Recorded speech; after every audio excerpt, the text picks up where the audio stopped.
Hey guys, what's going on? My name's Cap Daddy, and in this video we're going to be talking about some skater builds that you can use in EASHL for either 3's or 6's in NHL 21.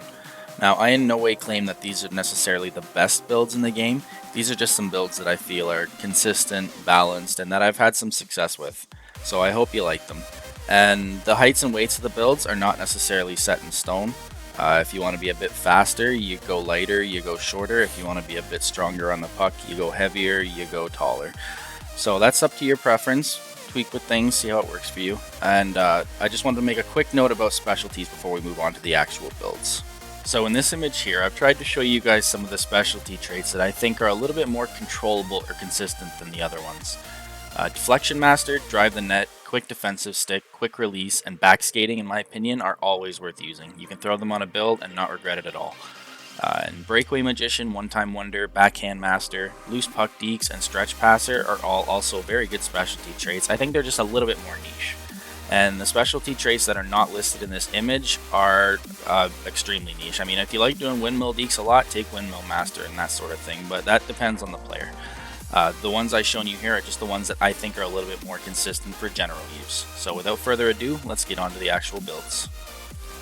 So the first build I'm going to be showing you guys today is a 5'7", 169-pound sniper build with Dirty Dangles 1, Sharpshooter 2, and One Time Wonder as your specialty. Now, being 5'7", 169 pounds, you're quite light, which makes you very fast out there, but it also makes you pretty easy to bump off the puck. So for that reason, I would keep this to 3's unless you really know what you're doing in 6's. As for the traits, I like Dirty Dangles 1 on most of my builds, but especially a sniper because they normally struggle a bit with their hands, and this lets them find the open ice a little bit better. And Sharpshooter 2 is self-explanatory. That raises your wrist shot accuracy up to a nasty 93. So you're going to be nipping corners almost any time you put the puck on net. And then with the One Time Wonder, that helps you bury the chances that your teammates generate for you. So this build at the end of the day is all about just putting pucks in the net. And if for whatever reason playing a sniper is not up your alley, I do have an alternative Dangler build. It is the same size and weight, 5'7", 169 pounds. It has Dirty Dangles 1, Speed Skater 2, and Breakaway Magician. So this build is more of a straight line, get past the defenseman and put the puck in the net kind of build. And for that reason, since there's less defensemen, less players to get by, I would keep this one in 3's almost entirely. So the next build I have for you guys here is a 6'1", 209-pound grinder build with Dirty Dangles 1, Precise Passing 2, and Deflection Master as your specialty. And this might be one of my favorite overall builds in the game just because of how versatile it feels. I primarily use it at center in 6's, but you can use it on wing or in 3's or wherever you want. It's up to you. As for the traits, both of the traits are offensive oriented because the grinder already had very good defensive and physical stats. So this guy just feels like the ultimate team player. He gets the puck to his teammates, he gets them open ice, he goes to the net, he tips in their shots, he just does everything extremely well. So if you're looking to play center in 6's, I really cannot recommend this build highly enough. Moving on now, our next build is a two-way forward at 6'1", 196 pounds with Dirty Dangles 1, Core Balance 2, and Quick Defensive Stick as your specialty. And if I had to give this build a name, I would call it my Sweaty 6's center build because I primarily use it against LG clubs or other teams that I know are good. As for the traits, I have Dirty Dangles 1 as my first trait. Your mileage may vary. If you don't like to dangle as much, I've seen people have a lot of success with Crusher 1 in this spot instead, so experiment, see what works for you. For the second trait though, we have Core Balance 2, which I think is essential.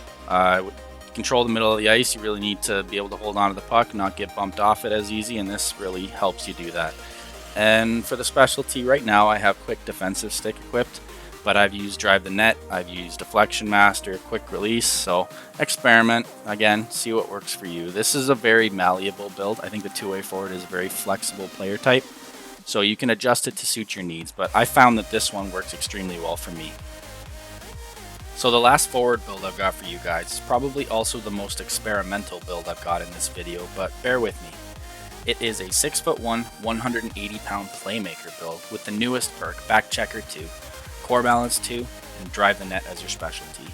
And this is very much a puck possession / retrieval type of winger build, but I've used it at center with success, and you can use it in 3's or 6's. It's fast enough, it's big enough to do whatever you want with it. For those of you who don't know, the back checker perks were added in this most recent season. They increase your speed and stick checking at the cost of your wrist shot accuracy and either your puck control with the blue one or balance with the purple one.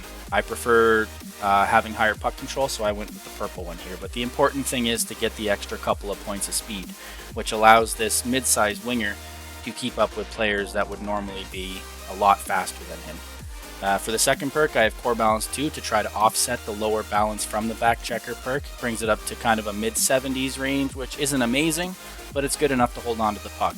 And then when you throw Drive the Net on top of that, because you're going to need to get close to the net to score with such a poor wrist shot, the idea behind this is to hopefully hold on to the puck as you're cutting towards the net to let you get some shots off from up tight where your accuracy will be less of an issue. So I like this build a lot. I've only been using it for a week or two since I unlocked the perk, so it is still in kind of the testing phase, but so far I've had some really nice results with it, and I recommend you give it a shot. So the last build I'll be showing you guys is also the only defensive build I'll be showing you, but I do have two variations of it. It is a 6'1", 180-pound puck-moving defenseman. And on the first variation, we have Precise Passing 2, Interceptor 2, and Quick Defensive Stick as your specialty.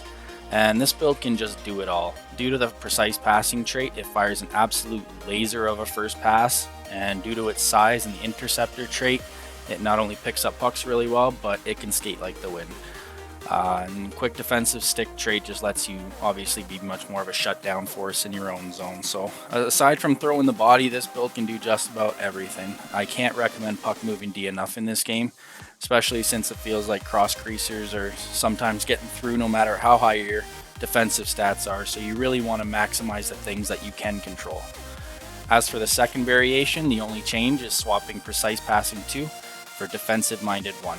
Which obviously takes down your passing and offensive awareness, and due to the defensive minded itself, takes down your wrist shot stats, but it does increase your stick checking and defensive awareness to absurd levels if you really want to double down on the shutdown capability. That's up to you. I tend to prefer the one that allows me to make a better first pass, but I've had some success with this one too. Your mileage may vary, so do it up and see what works for you. So I think that wraps up the builds I have for you today, guys. If you're looking for a goalie build, I apologize, I don't play goalie, but I will add a link in the description to a YouTuber named Between the Pipes who does a great job of covering goalie related content. So if that's your thing, then I recommend you check him out. As for the builds I showed in this video, I really do believe that they're good builds. Whether they're the best in the game is based on personal opinion, but I've had some success with them and I hope you try them out and do too. But more than that, I hope you try out experimenting with your own builds. Change your weights, heights, traits, specialties, maybe go outside your comfort zone a little bit, because somewhere out there you're going to find the perfect build if you haven't already. It's just waiting for you. So if you made it far enough into the video to hear this, I want to sincerely thank you for watching. I don't make these for likes or clout or anything, I just do it for fun and to kind of prove that I can. And because I love Chell. Hopefully one day they'll let us redo our attributes like in the PS3 versions of the game, but until then I'm going to keep working with what we got here. So if you enjoyed the video, if you found it informative, a like and subscribe would be awesome. And if you want to talk about anything Chell related or build related, I'd love to hear from you in the comments. Thanks again for watching, guys. You're all heroes. Peace.